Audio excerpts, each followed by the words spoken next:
Welcome back guys. स्वागत है आपका एक बार फिर से। आज का हमारा टॉपिक है विश्व इतिहास में गुटनिरपेक्षता और हम तैयारी कर रहे हैं असिस्टेंट प्रोफेसर 2025 की भर्ती की। तो पहला क्वेश्चन है कि तृतीय विश्व शब्द का सर्वप्रथम प्रयोग किसने किया था? अल्फ्रेड सावी, जॉर्ज लिस्का, चर्चिल या बर्नार्ड बारूच? गुटनिरपेक्षता आंदोलन है उसको अलग अलग विद्वानों ने अलग अलग नाम दिए हैं। किसी ने उसको तृतीय विश्व कहा है, किसी ने उसको तटस्थ राष्ट्रों का संघ कहा है, किसी ने गुटनिरपेक्षता शब्द काम में लिया है। तो यहाँ पे जो तृतीय विश्व शब्द सबसे पहले काम में लिया है वो लिया है आपके अल्फ्रेड सावी ने काम में लिया है। नेक्स्ट क्वेश्चन है कि गुटनिरपेक्षता शब्द की वैज्ञानिक अवधारणा किसने प्रस्तुत की? A Krishna Menon, George Liska, Thomas Carlyle या डी नेहरू? जो गुटनिरपेक्षता शब्द है इसकी वैज्ञानिक अवधारणा सबसे पहले जॉर्ज लिस्का ने पेश की थी, जॉर्ज लिस्का ने, जबकि कृष्ण मेनन थे, इन्होंने सबसे पहले गुटनिरपेक्ष शब्द काम में लिया था। गुटनिरपेक्ष का मतलब किसी भी गुट में सम्मिलित न होना, सीधा सा अर्थ यही है। नेक्स्ट क्वेश्चन है अपना, द स्कोप ऑफ न्यूट्रलिज्म पुस्तक किसने लिखी थी? Edward Tenner, Krishna Menon, George Schwarzenberger या फिर चर्चिल?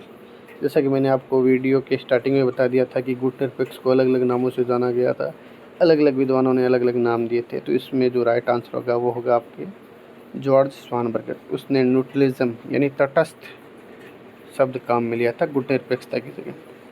नेक्स्ट क्वेश्चन है अपना, किस सम्मेलन में जवाहरलाल नेहरू ने कहा कि हम रूसियों, अमेरिका तथा यूरोपियों की कठपुतली नहीं हैं? ऑप्शन ए 1955 अफ्रो एशियाई सम्मेलन, 1951 एशियाई सम्मेलन, 1949 एशियाई सम्मेलन या फिर 1950 अफ्रो एशियाई सम्मेलन? तो इसका जो राइट आंसर होगा वो आपके होगा ए 1955 अफ्रो एशियाई सम्मेलन हुआ था, उसमें नेहरू जी ने उक्त कथन कहा था। नेक्स्ट क्वेश्चन है अपना कि किसने गुटनिरपेक्षता को अनैतिक और अदूरदर्शी अवधारणा कहा था? जॉर्ज स्वानबर्गर, रूजवेल्ट, फॉस्टर डेलेस या केनेडी? तो इसका जो राइट आंसर होगा वो आपका होगा फॉस्टर डेलेस। ये मतलब गुटनिरपेक्ष आंदोलन का विरोधी था एक तरह से। नेक्स्ट क्वेश्चन अपना, गुटनिरपेक्ष आंदोलन का उद्गम किस सम्मेलन से माना जाता है?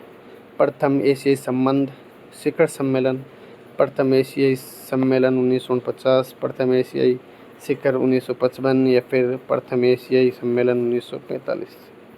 तो गुटनिरपेक्ष आंदोलन का उद्गम है वो माना जाता है प्रथम एशियाई शिखर सम्मेलन। यहाँ पे शिखर सम्मेलन होगा ये, इसमें माना जाता है। आप डेट याद रखना 1947 को। नेक्स्ट क्वेश्चन है अपना, बाडुंग सम्मेलन 1955 किस देश के सुझाव पे बुलाया गया था? बाडुंग सम्मेलन भी अपने आप में एक इम्पोर्टेंट पार्ट निभाता है गुटनिरपेक्ष आंदोलन के अंदर। तो इसका ऑप्शन है श्रीलंका, भारत, इंडोनेशिया या फिर कहाँ गया, फ्रांस। तो बाडुंग सम्मेलन बुलाया गया था श्रीलंका के सुझाव के ऊपर, और बाडुंग आपको पता है कहाँ है? इंडोनेशिया में है। नेक्स्ट क्वेश्चन, हाँ, निम्नलिखित में से असम्मिलित को छांटिए। असम्मिलित बताना आपको। प्रथम एशियाई सम्मेलन में 28 देशों ने भाग लिया था, द्वितीय एशियाई सम्मेलन में 19 देशों ने भाग लिया था, बाडुंग सम्मेलन में 29 देशों ने भाग लिया था, या प्रथम बेलग्रेड सम्मेलन में 27 देशों ने भाग लिया था? तो ये भी मतलब एक साथ लेके आया हूँ मैं इनको, बाकी इंडिविजुअली पूछे जा सकते हैं ये सभी। तो ये आपका गलत है। यहाँ पे 25 देशों ने भाग लिया था। कितने देशों ने भाग लिया था? 25 देशों ने भाग लिया था प्रथम बेलग्रेड सम्मेलन 1961। गुटनिरपेक्ष आंदोलन का जो पहला सम्मेलन था वो यही कहलाता है। नेक्स्ट क्वेश्चन अपना, कि गुटनिरपेक्ष आंदोलन का शिखर सम्मेलन है वो कितने वर्षों के बाद होता है? हर साल होता है, 2 वर्ष के बाद होता है, 3 वर्ष के बाद होता है या फिर 5 वर्ष के बाद होता है।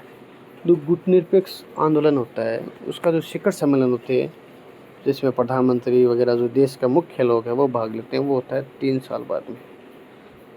ठीक है, अगर आपको वीडियो पसंद आए तो सब्सक्राइब कीजिए चैनल को, वीडियो शेयर कीजिए ताकि भी हम भी और जो टॉपिक बचे हैं उनके वीडियो लगातार बनाएं, अच्छे व्यूज़ मिले तो, वरना क्या फ़ायदा। नेक्स्ट क्वेश्चन अपना, गुटनिरपेक्ष के किस सम्मेलन में 27 सूत्री घोषणा अपनाई गई? प्रथम सम्मेलन बेलग्रेड, द्वितीय सम्मेलन काहिरा, दिल्ली सम्मेलन 1983 या युगांडा सम्मेलन 2023? आपको पता है लेटेस्ट जो सम्मेलन हुआ था वो युगांडा के अंदर ही हुआ था। नेक्स्ट, इसका राइट आंसर होगा आपके ए, प्रथम बेलग्रेड सम्मेलन में 27 सूत्री घोषणाएं अपनाई गई थी। नेक्स्ट क्वेश्चन है अपना कि किस सम्मेलन में मिस्र को गुटनिरपेक्ष आंदोलन से बाहर निकालने की मांग की गई? नई दिल्ली सम्मेलन, हरारे सम्मेलन, लुसाका सम्मेलन या फिर हवाना सम्मेलन? तो इसका जो राइट आंसर होगा वो आपके होगा डी, हवाना सम्मेलन के अंदर मिस्र को बाहर निकालने की बात हुई, क्योंकि मिस्र ने इजराइल से समझौता कर लिया था, कैंप डेविड समझौता कर लिया था, जिसकी वजह से, क्योंकि इजराइल अमेरिका का पक्ष है तो इस हिसाब से मतलब मिस्र ने अपने आप को अमेरिका से जोड़ लिया था। यही वजह है कि मिस्र को मतलब गुटनिरपेक्ष आंदोलन से निकालने की बात चली थी। नेक्स्ट क्वेश्चन है अपना, नई दिल्ली 1983 में आयोजित सम्मेलन में कुल कितने देशों ने भाग लिया? 99 देशों ने, 100 देशों ने, 101 देश ने या 105 देश ने? तो 1983 के अंदर इंदिरा गांधी के समय गुटनिरपेक्ष आंदोलन हुआ था भारत के अंदर, नई दिल्ली के अंदर, तो उसमें 101 देशों ने भाग लिया था। सी इसका राइट आंसर होगा, 101 देशों ने भाग लिया था। नेक्स्ट क्वेश्चन है अपना, किस सम्मेलन में 18 जुलाई को नेशनल मंडेला अंतर्राष्ट्रीय दिवस घोषित किया गया? शर्म अल शेख, मिस्र, अल्जीरिया, केन्या या नई दिल्ली? तो इसका जो राइट आंसर होगा वह है शर्म अल शेख, मिस्र में जो सम्मेलन हुआ था उसके अंदर नेशनल मंडेला अंतर्राष्ट्रीय दिवस घोषित किया गया था। नेक्स्ट क्वेश्चन है अपना, ये 15वां सम्मेलन था। नेक्स्ट क्वेश्चन है अपना, वर्तमान में गुटनिरपेक्ष आंदोलन में कुल कितने देश सदस्य और पर्यवेक्षक हैं? 120 सदस्य हैं जबकि 16 पर्यवेक्षक राष्ट्र हैं, 120 सदस्य हैं जबकि 2 पर्यवेक्षक राष्ट्र हैं, 154 सदस्य हैं जबकि 16 पर्यवेक्षक हैं, या डी 101 सदस्य और 5 पर्यवेक्षक राष्ट्र हैं? तो इसका जो राइट आंसर होगा वह है आपके ए इसका राइट आंसर होगा। नेक्स्ट क्वेश्चन अपना,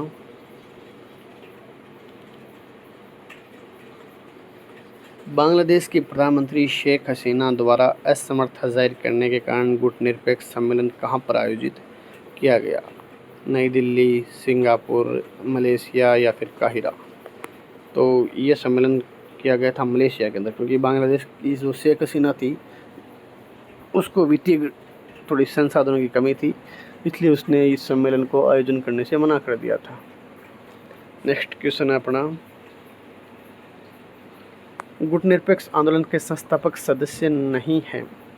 इंडोनेशिया के सुकर्तो, मिस्र के अब्दुल नासिर, घाना के इनकुरमा, युगोस्लाविया के जोसेफ टिटो? तो इसका जो राइट आंसर होगा वो आपके है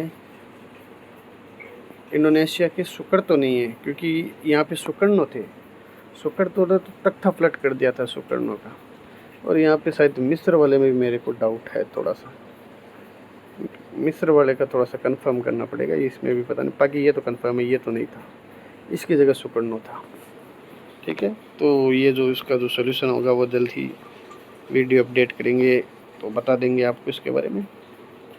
आपको अगर क्वेश्चन अच्छे लग रहे हैं तो चैनल को ज़रूर लाइक करें, कमेंट ज़रूर करें ताकि पता चल जाए कि कहाँ कोई गलती वगैरह है तो उसको संशोधन किया जा सके और किस प्रकार से मॉडिफाई किया जा सके कोई चीज़ को, वो भी ज़रूरी है। किस टॉपिक के ऊपर नेक्स्ट वीडियो बनानी है, क्योंकि इतना लंबा सिलेबस है, पढ़ना आसान नहीं होता है, फिर क्या क्या याद रखे अगला वाला, तो क्या होता है कि थोड़ा बहुत टेस्ट वगैरह देते हैं तो याद रहता है, पता चल जाता है कि कितना याद करना है, कितना याद हो चुका है।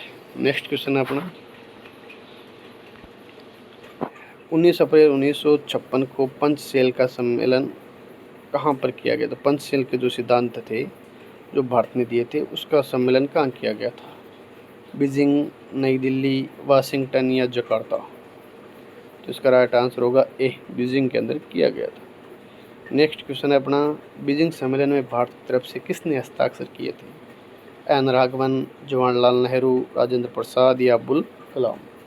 तो इसका राइट आंसर होगा आपके ए, एन राघवन, क्योंकि ये उस वक्त राजदूत थे, भारत के राजदूत थे चीन के अंदर। तो इन्होंने पंचशील सिद्धांत पर हस्ताक्षर किए थे। पंचशील सिद्धांत शायद आपको याद होंगे, नहीं याद है तो उसके ऊपर भी एक शॉर्ट वीडियो बनाएंगे, आपको बताएंगे कि उसमें 5 सिद्धांत कौन कौन से थे और कैसे उन्हीं सिद्धांतों की आड़ में चाइना ने इंडिया पे अटैक कर दिया था। अब आपको ये आपका होमवर्क ही मान लो चाहे कि किस किस सम्मेलन में भारतीय प्रधानमंत्री के बजाय उपराष्ट्रपतियों ने भाग लिया था। इसे 2 बार हो चुका है, एक में तो लिया ही नहीं था और एक और था अभी हाल फिलहाल का ही है। तो आपको ये कमेंट करना है। अच्छा लगा है तो ज़रूर लाइक करें, शेयर करें, सब्सक्राइब करें। Thank you.